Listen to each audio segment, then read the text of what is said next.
안녕하세요. 앵커학원에서 창문여고 1학년 국어를 담당하고 있는 문연아 강사입니다. 우리 아들 고등학교 입학하고 첫 번째 시험을 치렀는데요. 어떻게 만족스러운 결과를 얻었는지 모르겠어요. 어떤 친구는 문법이 어려웠다. 어떤 친구는 비문학 독서가 너무 어려웠다. 이렇게 얘기하는 친구도 있는데요. 우리 모두 기말고사 잘 준비해서 그 부분, 조금 부족했던 부분들 채워가야 되겠지요. 그래서 우리가 중간고사, 기말고사 합산해서 등급이 나오기 때문에 너무 염려만 하지 말고 다시 차분하게 기말고사 준비했으면 좋겠습니다. 그리고 우리가 이렇게 시험을 중요시 여기고 점수를 찾고 챙겨야 하는 이유는 뭘까요? 네, 수시 지원을 하기 위해서 그렇습니다. 우리는 3학년 1학기 때까지 이런 시험을 좀 준비를 해야 됩니다. 그 중에서 한 번 시험을 봤어요. 우리가 9번의 시험 남았거든요. 9번의 시험으로 충분히 뒤집을 수 있습니다. 그렇기 때문에 우리 친구들 자신감을 가지고 차분하게 다시 한번 준비해서 시험 잘 치렀으면 좋겠습니다. 자료 보면서 설명드리겠습니다. 네, 이게 작년 시험범위가 되겠습니다. 작년 시험범위인데요.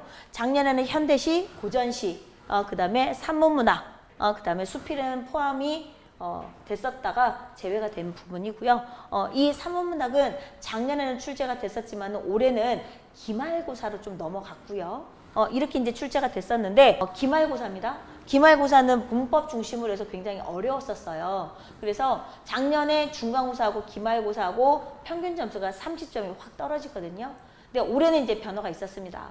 올해는 이 문법이 중간고사, 기말고사에 나누어서 출제가 되고 있습니다. 이게 올해 시험범위가 되겠습니다. 올해 시험범위인데요.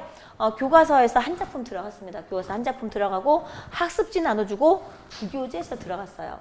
부교재가 있음에도 불구하고 필요한 부분 학습지를 주고 있거든요. 이것은 기말고사도 크게 달라지지는 않을 것 같습니다. 교과서에서 한두 개 작품 들어가고요. 부교재에서 문학은 끌어올 것 같습니다. 그리고 비문학 독서는 여전히 똑같이 들어갈 거고요. 그렇기 때문에 우리가 중간고사 시험 치르고 나서 문제 유형을 파악하면 됩니다. 본인이 틀린 문제들 반드시 짚어보고요. 내가 이것을 왜 실수했을까? 이것을 왜 틀렸을까? 다시 한번 짚어봐야 되겠지요. 그냥 시험지 못 봤으니까 버려! 이렇게 버린 친구는 없겠지요. 그래서 다시 한번 짚어보고 똑같은 실수를 하지 않으면 됩니다.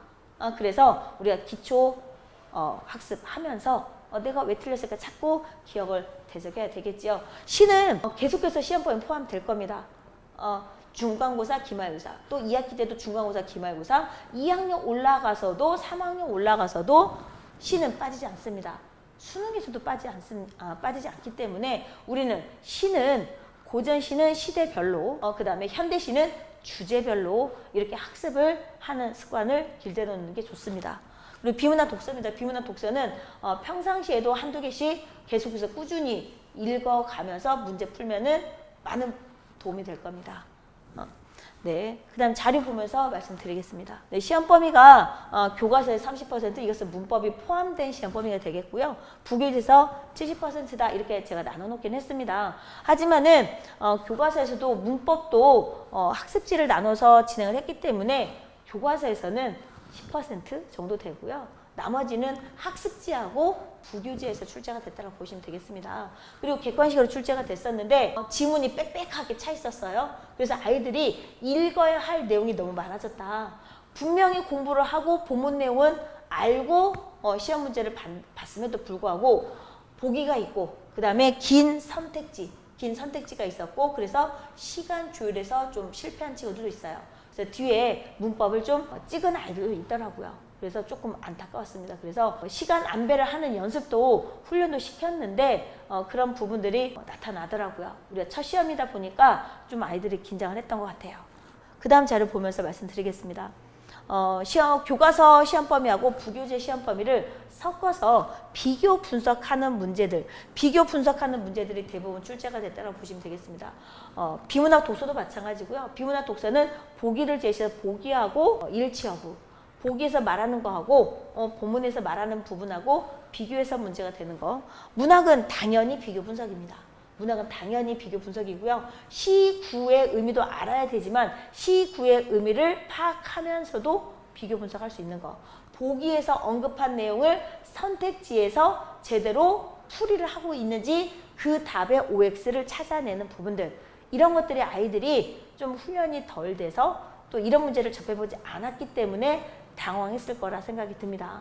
하지만 저희는 이제 연습 문제 풀면서 이런 부분들을 좀 많이 해봤고요. 그 다음에 문법하고 문학, 단순 암기 이제 안 통한다. 중학교 때 방식으로 저희가 단순 암기를 한다거나 벼락치기로 공부한 친구들은 또 결과가 좋게 나왔더라도 그게 우연인 거지 알고서 그 점수가 나오지는 않았을 거라 생각이 드는데, 단순 암기 안 통합니다. 핵심 내용만 알았다라고 해서 응용할 수 있는 부분들이 아니거든요. 연습 문제도 충분히 풀어봐야 되는 부분들이고, 또 시구의 의미를 보고 연상하는 부분들도 해봐야 되는 그런 문제였다라고 보시면 되겠습니다. 네, 이게 지금 현대시입니다. 현대시 6편인데 현대시 6편 지문을 앞에다가 쫙 주고요. 그 다음 문제는 8문제 쭉 나열했습니다. 문제를 그렇게 나열했는데 다 이렇게 보기가 좀 딸려 있었다라고 보시면 되겠습니다. 보기에서 이 친구는 좀 밑줄을 그어가면서 좀 차분하게 읽었던 부분들인데, 이 친구는 문학에서는 실수하지 않은 친구고요. 그런데 다른 친구들은 읽으면서 이 선택지에서 좀 헷갈렸다라고 얘기를 하더라고요. 그래서 선택지가 이렇게 2줄, 3줄 길어지는 부분들은 중학교에서는 많이 출제가 되지 않거든요. 어쩌다 한두 문제 있는 경우인데 고등부에서는 이런 문제가 그냥 보편적이 됩니다. 이런 문제. 그래서 보기를 바탕으로 해서 나와 랍니다.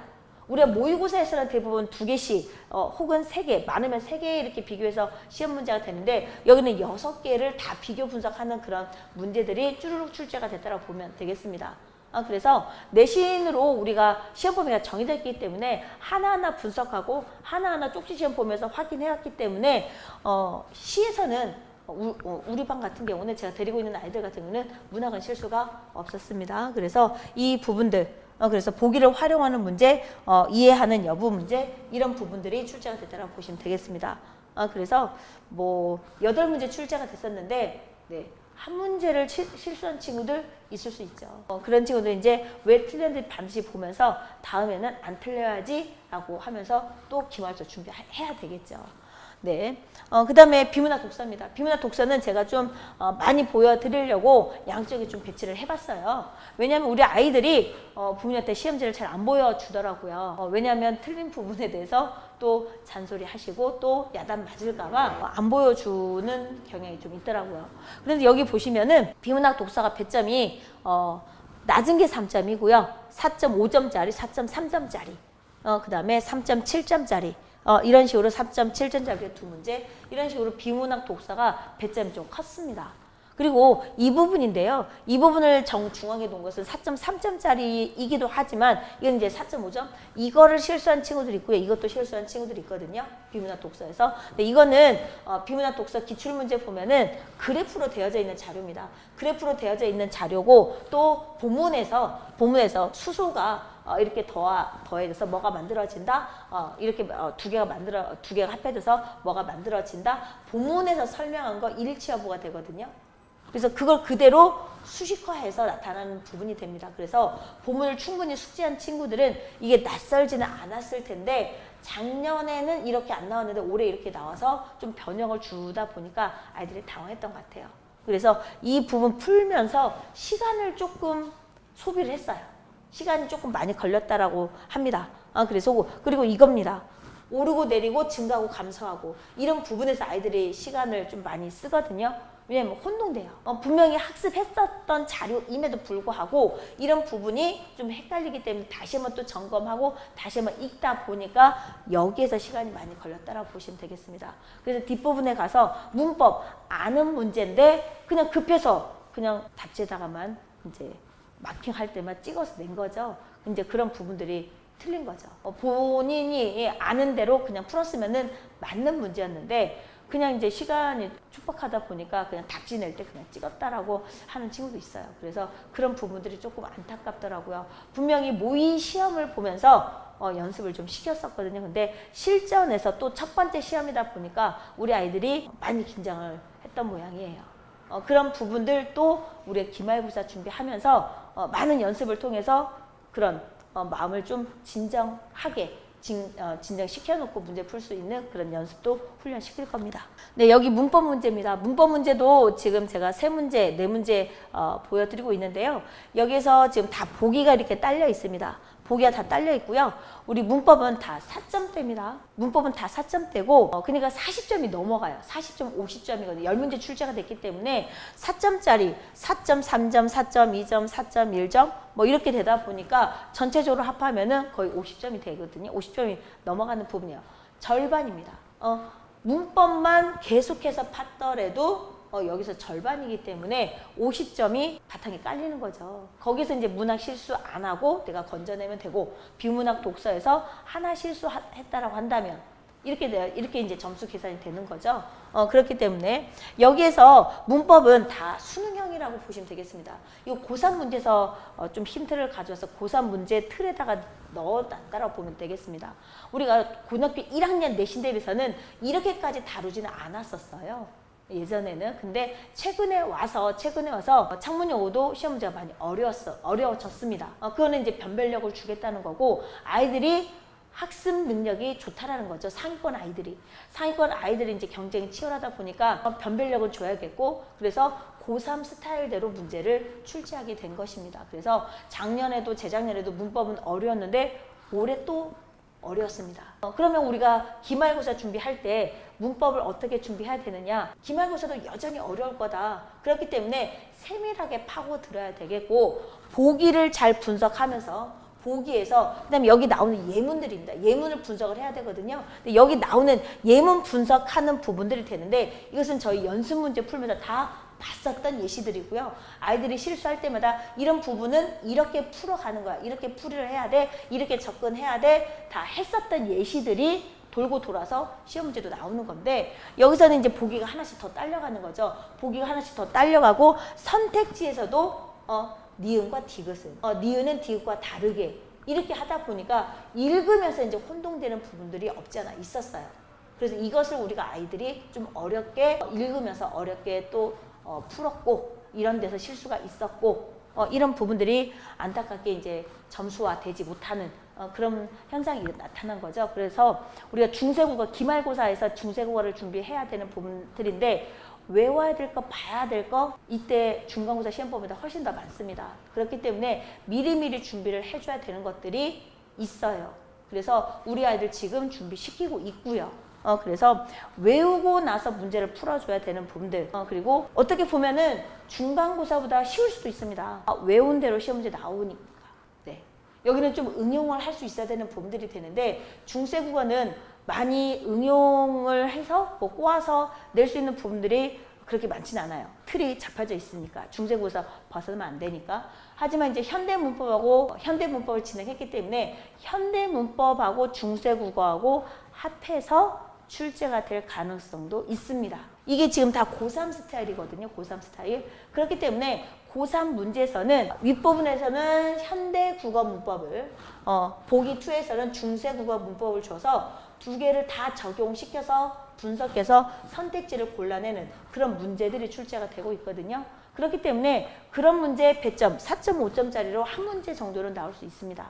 그것에 대한 대비도 해야 되겠지요. 그래서 문법은 고3 문제도 끌어다가 준비를 시킬 겁니다. 우리가 중간고사 때도 고3 문제를 가져다가 아이들 풀렸었거든요. 그래서 풀만한데요? 이렇게 얘기하면서 그럼 또 풀어보자. 이러면서 준비를 시켰었거든요. 기말 때도 마찬가지입니다. 기말 때도 고3 자료 가져다가 아이들 풀릴 겁니다. 그 다음 자료 보겠습니다. 그래서 이거는 평균 점수가 되는 부분들인데요. 2년 전, 작년 거 이렇게 되는데, 우리가 평균 점수가 좀 낮은 편입니다. 이것은 기말고사 때문에, 문법 때문에 그렇다라고 보시면 되겠고요. 여기서 이제 표준 편차를 보시면 되겠습니다. 표준 편차는 시험 난이도거든요. 시험 난이도인데 시험 문제는 작년에도 어려웠고 그 2년 전에도 어려웠었습니다. 근데 올해는 또 작년하고 비교했을 때 작년보다 올해가 훨씬 어렵다. 시험은 계속 조금씩 난이도를 높이고 있습니다. 그만큼 우리 아이들이 학습량이 많아졌고요. 그리고 또 기초학습이 탄탄한 아이들도 많이 있어요. 그러다 보니까 학교에서는 이제 변별력을 주고 있거든요. 거기에 맞춰서 우리도 기초학습 하면서 또 응용 문제 풀어보면서 단단히 준비를 해줘야 되겠죠. 네, 그래서 저는 이렇게 이제 준비를 합니다. 높은 부교재 출제 비율이 있기 때문에 부교재 자료는 꼼꼼하게 분석한다. 부교재 자료, 모의고사 시험지겠죠. 그래서 거기 나오는 선택지, 보기도 꼼꼼하게 다 읽어가면서 하나하나 분석한다. 그리고 해설시를 참고해서 이렇게도 변형해본다.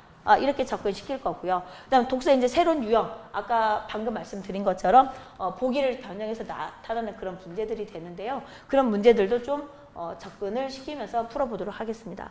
난이도는 최상이다. 독서는 이런 문제들이 최상이다. 문법도 최상 문제가 있었다. 근데 이런 것들이 이제 배점이 높죠. 이런 것에서 이제 실수하게 되면은 하나를 틀리더라도 좀 등급에 영향을 끼치는 그런 부분들이 되겠죠. 그래서 좀 세밀하게 분석 들어간다고 보시면 되겠습니다. 그다음에 수능형의 문제다. 문학과 문법입니다. 문학과 문법은 다 수능형의 문제로 출제가 될 거다. 보기가 많이 들어갈 거고 선택지도 길어질 거기 때문에 우리는 시간 조율을 잘 해야 된다. 이렇게 말씀드리고 싶습니다.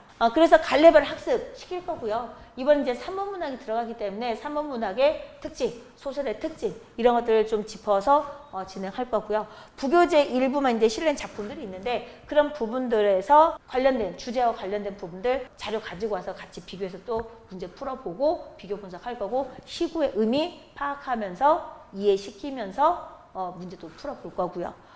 그러면서 내용 반복 학습 들어가고 어휘도 좀 공부를 시킬 겁니다. 이번에 3원 문학이 들어가기 때문에 또 중세국어가 들어가기 때문에 어휘를 우리가 좀 짚고 넘어가야 됩니다. 소설도 1930년대가 배경인 거고 중세국어는 어휘 자체가 해석이 안 되는 부분들이 있기 때문에 중세국어는 쪽지 시험을 중간고사 때보다 쪽지 시험을 더 많이 볼 겁니다. 그래서 그때그때 찾고 체크를 해줘야만 아이들이 잊어버리지 않기 때문에 찾고 체크를 해줘야 되는 상황이 됐습니다. 그래서 중세국어는 외우고 쪽지 시험 보고 외우고 쪽지 시험 보고 이렇게 좀 반복 학습 들어갈 겁니다.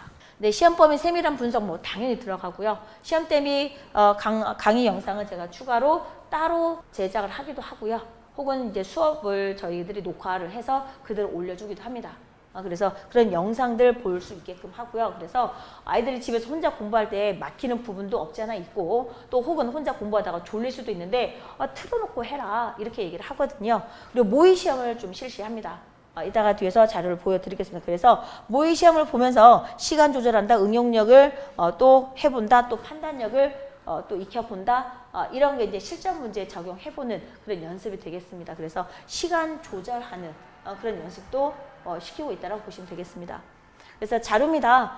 저는 이렇게 내용을 정리를 합니다. 그래서 이거는 교과서에 있는 내용이고요. 교과서에 있는 내용이고 그 다음에 이제 중세국어 정리해서 아이들 자료 나간 자료가 되겠고요. 그 다음에 이것도 세종어제본입니다. 학교에서 지금 세종어제 나눠줘서 지금 진행하고 있는 부분들이 되는데 이것만 나가진 않을 거다. 용비어창가도 나올 소지도 있고 그 다음에 소학원에도 나올 소지가 있다. 이런 언급은 좀 했고요. 그래서 중세국어 이론 특징을 먼저 학습시키고 그걸 준비하고 있다가 학교에서 세종어제다, 용비어창가다, 소학원에다, 섭보상설이다 이런 것들 이제 자료 주는 대로 거기다 대입을 시키면 되거든요. 그래서 중세국어 특징 이론을 먼저 학습을 하고 있다라고 보시면 되겠습니다. 이렇게 해서 이제 틀린 문제입니다. 틀린 문제는 이것도 저희가 중간고사 전에 제가 말씀드렸었던 부분들인데 아이들의 틀린 문제 점검하도록 이렇게 매우 하는 시간이 부족하다 그러면 꼭 시험지에다가는 오답풀이를 하게끔 하고 있습니다. 그래서 틀린 문제가 제가 다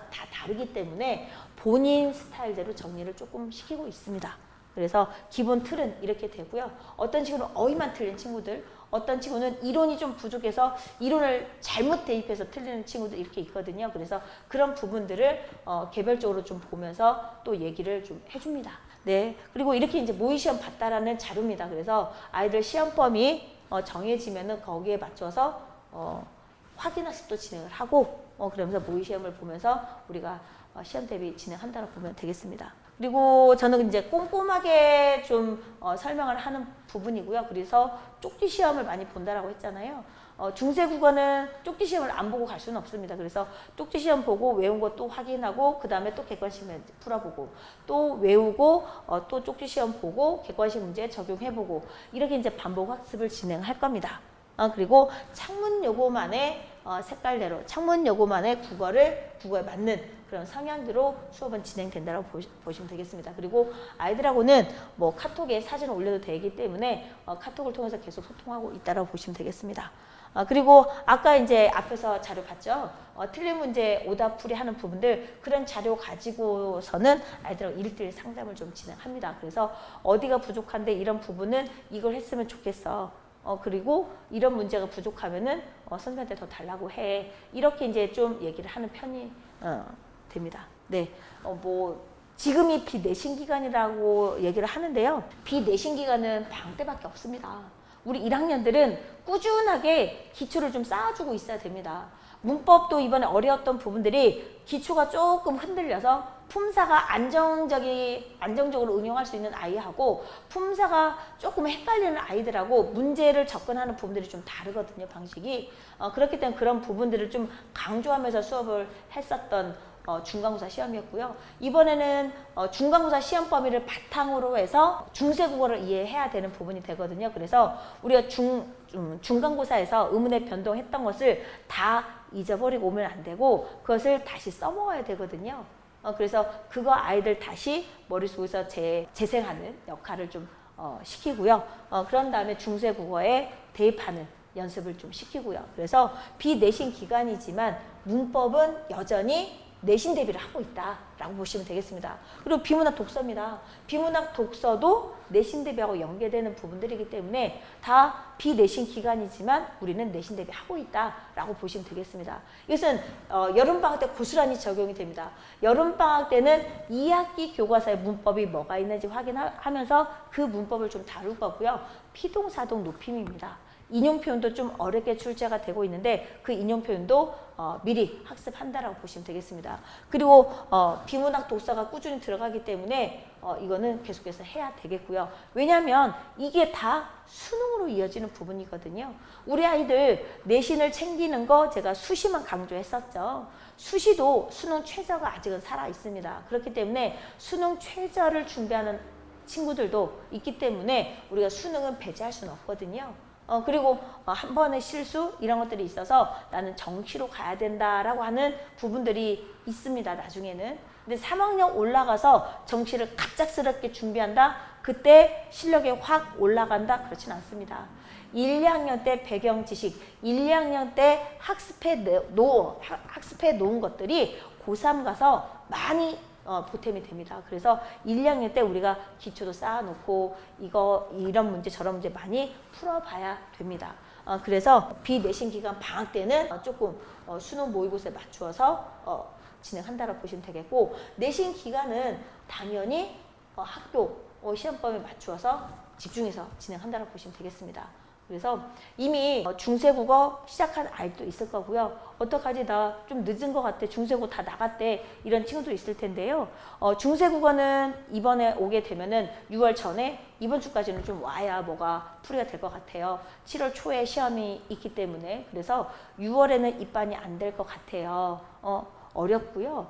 5월 말까지는 들어와야 그래도 저하고 면대면으로 1:1로 한번 보충을 하고 수업을 임하면 되겠습니다. 그래서 기말고사, 중간고사하고 합산이기 때문에 기말고사 중요합니다. 그래서 낙담하고 앉아있지 않았으면 좋겠습니다. 그래서 다시 한번 일어서고요. 우리 9번의 시험 차근차근 잘 준비해서 수시 6번 도전합시다. 수시로 대학 가자.